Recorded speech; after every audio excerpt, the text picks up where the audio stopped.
আবার মেয়েদের কয়েকটি হারাম নাম আমাদের সমাজে খুব প্রচলিত। ইসলাম এই নামগুলোকে হারাম করেছে, অথচ এই নামগুলো আমরা খুব আগ্রহ করে রাখার চেষ্টা করি। এই নামগুলো যদি থাকে তাহলে আজকে চেঞ্জ করে ফেলবেন, কারণ ইসলাম হারাম করেছে। এর মধ্যে প্রথম নম্বর রয়েছে রিয়া। রিয়া মানে হলো লোক দেখানো। এই রিয়া যদি কোনো মানুষের ইবাদতের মধ্যে থাকে, ওটা ইবাদতই নষ্ট হয়ে যায়। রিয়া শব্দের আরেকটি অর্থ হলো অহংকার, অহনিকা। এটা যদি বাস্তব জীবনের উপরে প্রভাব পড়ে, বিশ্বনবী বলেছেন মানুষের নামের অর্থ, নামের প্রভাব তার বাস্তব জীবনের উপরে প্রভাব পড়ে, যার কারণে এটা দুনিয়া আখিরাত ভালো নাম হলে উজ্জ্বল করে দেয়, যদি এটা খারাপ নামের অর্থ বহন করে তাহলে দুনিয়া আখিরাত নষ্ট করে দেয়। এই জন্য অর্থবোধক নাম আমাদের রাখতে হবে। রিয়া নাম এটা রাখা যাবে না। দ্বিতীয় নম্বর হলো আসিফা। আসিফা নামের অর্থ হলো সে আফসোসকারী নারী, আফসোসকারী নারী বা হতাশাময় নারী। আফসোসকারী এই অর্থ যদি তার বাস্তব জীবনের উপর প্রভাব পড়ে, সারা জীবন তার আফসোস করতে যাবে, হতাশাময় জীবন তার কাটবে। এজন্য আসিফা নামটা এটা রাখা যাবে না। 3 নম্বর যে নামটি রয়েছে সেটা হলো মান্তাসা। এটা বর্তমান সময়ে খুব জনপ্রিয় একটি নাম, মানুষেরা খুব আগ্রহ করে রাখে। আগ্রহ করে রাখার পিছনে একটি কারণ আছে, সেটা হলো এর আবিধানিক যে আরবি অর্থটা আছে এটা আমরা অনেকেই জানি না। গুগলে সার্চ দিয়ে আমরা অর্থ খুঁজি, অর্থ দিয়ে মান্তাসার অর্থ খুঁজতে গেলে গুগল বলবে এর অর্থ হলো যে সে হলো গুরুত্বপূর্ণ বা মূল্যবান, এর অর্থ আসবে গুগলে। কিন্তু প্রকৃত আরবি অক্ষর আল্লাহ পাক সূরা আল ইমরানের মধ্যে বলে দিয়েছে কত ইজ্জু মাংতাসা ওয়া তুযিল্লু মাংতাসা বিয়াদিকাল খায়র।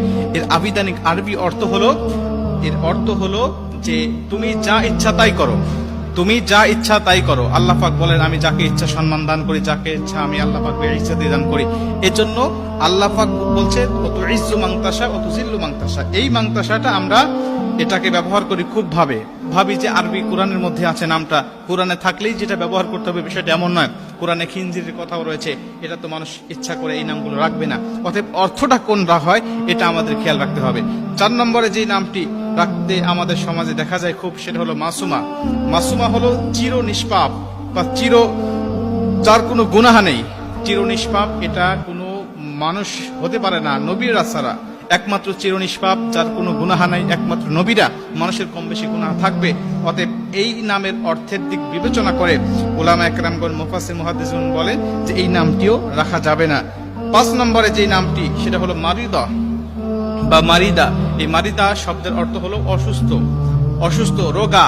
সে সবসময় অসুস্থ হয়েই থাকে, এরকম একটি অর্থ বহন করে। অতএব এর অর্থের প্রভাবটাও যদি মানুষের জীবনের উপরে পড়ে তাহলে সে সবসময় অসুস্থ হওয়ার সম্ভাবনাই বেশি থাকবে। নবীজি বলছে নামের অর্থ এর প্রভাব মানুষের উপরে পড়ে। 6 নম্বরে আরেকটি নাম সেটা হলো সাহেরা। সাহেরা এই নামটিও অনেকের দেখা যায়। অনেকে বলেন যে ইব্রাহিম আলাইহিস সালাতু ওয়াস সালামের স্ত্রীর নাম ছিল সাহেরা। না, আসলে ওনার নাম ছিল সারাহ বা সারাহ, এই নামটি তার ছিলেন। অতএব সাহেরা অর্থ হলো জাদুগ্রস্ত নারী, যে জাদু করে এমন নারী। নবীজি পবিত্র হাদিসের মধ্যে এবং আল্লাহ পাক কোরআনের মধ্যে বিভিন্ন জায়গায় এই জাদুগ্রস্ত নারীদের ব্যাপারে কথা বলেছেন এবং তাদের উপরে অভিশাপ করা হয়েছে। অতএব সাহেরা নামটি রাখা আমাদের উচিত হবে না। এবং 7 নম্বর সেটা হলো আসিয়া। আসিয়া আর আসিয়া দুইটা নামের মধ্যে পার্থক্য আছে, একটা হলো হামজা দিয়ে, একটা আইন দিয়ে। আসিয়া শব্দের অর্থ হলো শান্তি স্থাপনাকারী নারী। সেটা হলো ফিরাউনের স্ত্রীর নাম আমরা জানি, একজন মহিষী নারী ছিলেন। এই নামটি রাখা যাবে, কোনো সমস্যা নেই। কিন্তু আসিয়া আইন দিয়ে যদি কেউ রাখতে চায় এর অর্থটা নাফরমান, নাফরমান বা অস্বীকারী। অতএব এই আসিয়া এই নামটি রাখা যাবে না। আসিয়া হামজা দিয়ে আপনি বললে কোনো সমস্যা হবে না, কিন্তু আইন দিয়ে বলা যাবে না। এই নামগুলো যদি কারোর মধ্যে থাকে এগুলো চেঞ্জ করে নিতে হবে।